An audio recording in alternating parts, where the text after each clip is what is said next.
आज सत्ताधाऱ्यांनी हाऊस बंद पाडावा अशा प्रकारची भूमिका स्वीकारली। मराठा आणि वर्सेस ओबीसी असा वाद महाराष्ट्रामध्ये धुमसवण्याला कारण महायुतीचं सरकार आहे हे आता लपून राहिलेलं नाही। दोनही समाजाच्या नेत्यांनी ज्यावेळेस आंदोलन केलं होतं, उपोषण केला होता, ते स्थगित करण्यासाठी एका बाजूला मुख्यमंत्र्यांनी त्यांना आश्वासन दिलं, दुसऱ्या बाजूला ओबीसी समाजाला दुसरे उपमुख्यमंत्री गेलेत आणि ते आंदोलन गेले नाही तर ते स्थगित करण्यासाठी त्यांनी बैठक बोलवली। आणि शासन म्हणून, सरकार म्हणून खरं तर त्यांची ही जबाबदारी होती। मला या ठिकाणी ज्यावेळेस ओबीसी किंवा मराठा समाजाचा वाद होता किंवा आरक्षणाचा प्रश्न होता त्यावेळेस आमच्या सगळ्यांना बोलवून चर्चा त्यावेळेस झाली होती। त्यानंतर हे आंदोलन आणि महाराष्ट्रामध्ये उपोषण सुरू झालं, परंतु सत्ताधाऱ्यांनी मात्र विरोधकांना अजिबात विश्वासात घेतलं नाही आणि तुम्ही काय आश्वासित केलं होतं ते आम्हाला कधी सांगितलं नाही, काय लेखी स्वरूपामध्ये मराठा समाजानं तुम्ही दिलं ते सांगितलं नाही। आणि मुख्यमंत्री महोदयांनी तर छत्रपती शिवरायांची शपथ घेऊन आम्ही मराठा समाजाला आरक्षण दिल्याशिवाय स्वस्थ बसणार नाही अशा प्रकारची शपथ घेतली। मला यांच्याकडे 206 सदस्यांचं पाशवी बहुमत आहे। यांना दोनही समाजाच्या आरक्षणाच्या संदर्भात दोनही समाजाला न्याय देण्याच्या भूमिकेतून जी भूमिका सरकार म्हणून करायला पाहिजे ती न करता दोनही समाजाला झुंजवत ठेवण्याचं काम सरकारने केलेलं आहे। आपल्याला माहित असेल की ओबीसीचं आंदोलन सुरू असताना खरं म्हणजे आंदोलन स्थगित करायसाठी किंवा उपोषण हाकेंचं स्थगित करायसाठी जी नेते मंडळी गेली त्यामध्ये छगन भुजबळ नावाचे सरकारचे मंत्री होते। त्यांनी काय म्हणावं जाऊन तिकडे, अब जंग लगी है तलवार को उसको धार लगाने होगी, और जो त्याच्या पलीकडे जाऊन काय म्हणतात, कुछ लोग अपनी औकात भूल गए शायद उनको याद दिलानी होगी। हे वाद वाढवण्याचा आहे की वाद मिटवण्याचा यांचा भुजबळांचा प्रयत्न होता? म्हणजे तलवार कोणाच्या विरुद्ध काढायचा यांचा विचार होता, धार कोणाच्या विरुद्ध लावायची होती?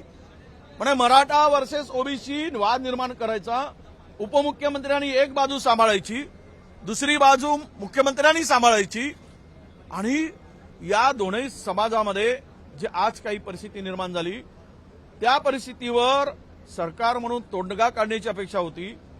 आज त्यांच्या नाका तोंडात पाणी आलंय आणि अशा वेळेस ज्या वेळेस गरज होती विरोधकांची त्यावेळेस अजिबात बोलवलं नाही, कुठलीही चर्चाही केलेली नाही, विश्वासातही घेतलं नाही आणि आता मात्र त्यांना निर्णय घेण्यापासून कोणी थांबवलं नसताना आमची गरज का आणि आम्हाला का बोलवलं?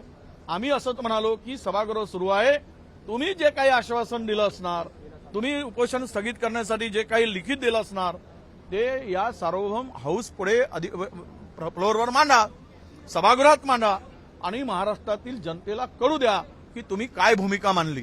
परंतु त्यांना ते करता येत नाही म्हणून आणि भ्रष्टाचाराचे अनेक मुद्दे आहेत की 2 दिवसात यांचा भ्रष्टाचार महाघोटाळे उघड होऊ नयेत म्हणून सभागृह या विषयावर बंद पाडायचा आणि पाप आपलं तेही पाप लपवायचं आणि हे मराठा आणि वर्सेस ओबीसी हा जो काही महाराष्ट्रामध्ये यांनी तारीख पे तारीख देऊन जो गुलाल उधळायला लावला मराठा समाजाला, त्यांच्या भावनाशी खेळलेत, ओबीसी समाजाच्या भावनाशी खेळतायत आणि दोनही समाजामध्ये जे महाराष्ट्रामधलं चित्र उभं झालंय त्याला हे जबाबदार आहेत, त्यातून यांना मार्ग सापडत नाही म्हणून त्या पापासाठी ते केलेलं जे काही त्यांचं ते चुकीची किंवा त्यांच्या भावनाशी जो खेळ खेळला त्याच्यामध्ये विरोधकांना सोबत घेऊन खापर विरोधकावर फोडण्याचं काय चाललं आहे त्याला आमचं स्पष्ट मत आहे की सरकार म्हणून 206 सदस्यांचं बहुमत आहे।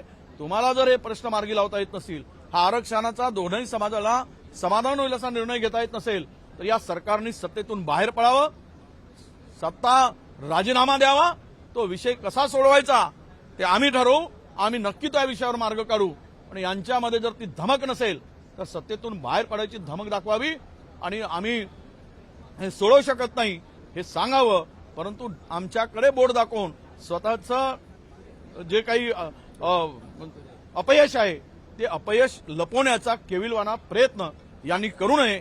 संपूर्ण महाराष्ट्र बघतोय आज की सत्ताधारी पक्षाला 206चं बहुमत असताना तुम्ही विरोधकांचा आवाज दाबत नाही. अध्यक्ष आम्हाला बोलू देत नाही.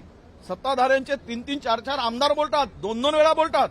आमच्याकडे आम्हाला बहुमताच्या भरोशावर आमचा आवाज दाबत असाल तर मग तिथे तुम्हाला दिसतंय बहुमत. त्या भरोशावर तुम्ही मराठा समाजाचा प्रश्न का सोडवत नाही?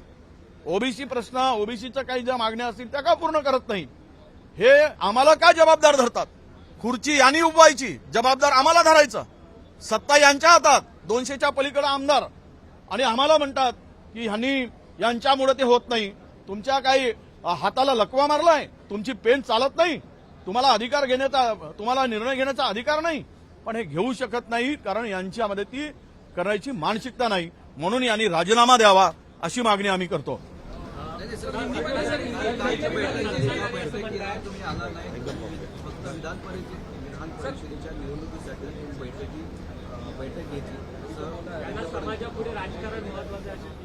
नाही, आमची बैठक त्या संदर्भात नव्हतीच. आमची बैठक खरं तर आम्ही सभागृह बंद पडला होता, आम्हाला जायचं नव्हतं, आम्ही चहा प्यान पीत बसलो होतो. खरं म्हणजे जायचं नव्हतं यासाठीच की सरकारने त्यांची भूमिका आमच्यापर्यंत पोहोचलीच नाही. दोन वेळा त्यांनी जी भूमिका जरांगे पाटलांच्या पुढे मांडली असेल किंवा जाऊन उपमुख्यमंत्री गुप्तपणे दोघांनी मराठा समाजाची बैठक आणि ओबीसी समाजाची बैठक, सत्तेमधली खुर्चीला लावून बसायची, गुप्त बैठका घ्यायच्यात, 2 समाजामध्ये तेढ निर्माण होऊन पोळी शेकायचं पाप करायचं आणि आरोप मात्र विरोधकावर करायचा. हे आता महाराष्ट्र बघतो आहे. म्हणून यांना यांची जागा महाराष्ट्र दाखवेल. आम्ही मराठा समाजाच्या विरोधात नाही, आम्ही ओबीसी समाजाच्या विरोधात नाही. जे काही आश्वासन दिलं असेल ते त्याची पूर्तता करा ना तुम्ही. तुम्हाला कोण रोखलाय? एवढंच आमची मागणी. एबीपी माझा, उघडा डोळे बघा नीट.